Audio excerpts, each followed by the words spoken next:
Hello, welcome to லா சமையல். இன்றைக்கி என்ன பண்ண போகிறோன்னா பீட்ரூட் சாதம் தாங்க பண்ண போகிறோம். அதுக்கு ஃபஸ்ட்டு எண்ணெய் ஊற்றிக்கணும்.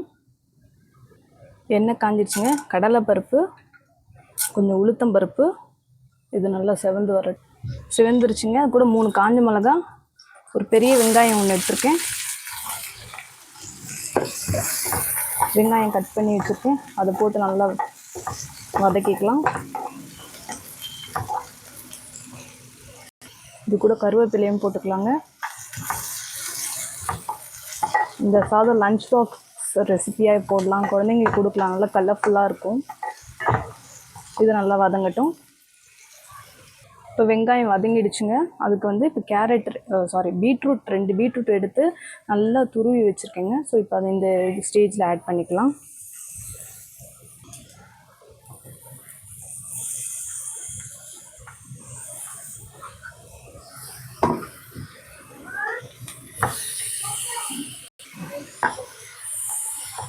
இது நல்லா வந்து கிளறி விட்டுடலாங்க.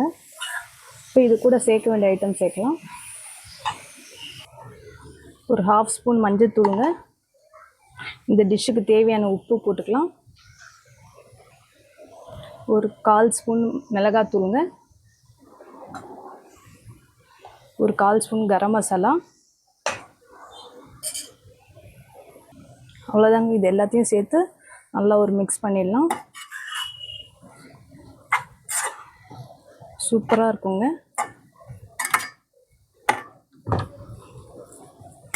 இது மீடியம் ஃப்ளேமில் வச்சு தட்டு போட்டு மூடி வேக வச்சிடலாங்க. இப்போ இது வெந்துடுச்சுங்க. அவ்வளோதான். இதில் சாப்பாடு போட்டு கிளற வேண்டியது தாங்க. பாருங்கள். ஸோ இப்போ வந்து சாப்பாடு வந்து நான் வடித்து ஆற வச்சு வச்சுருக்கேங்க. அதை கொஞ்சம் கொஞ்சமாக சேர்த்துக்கலாம்.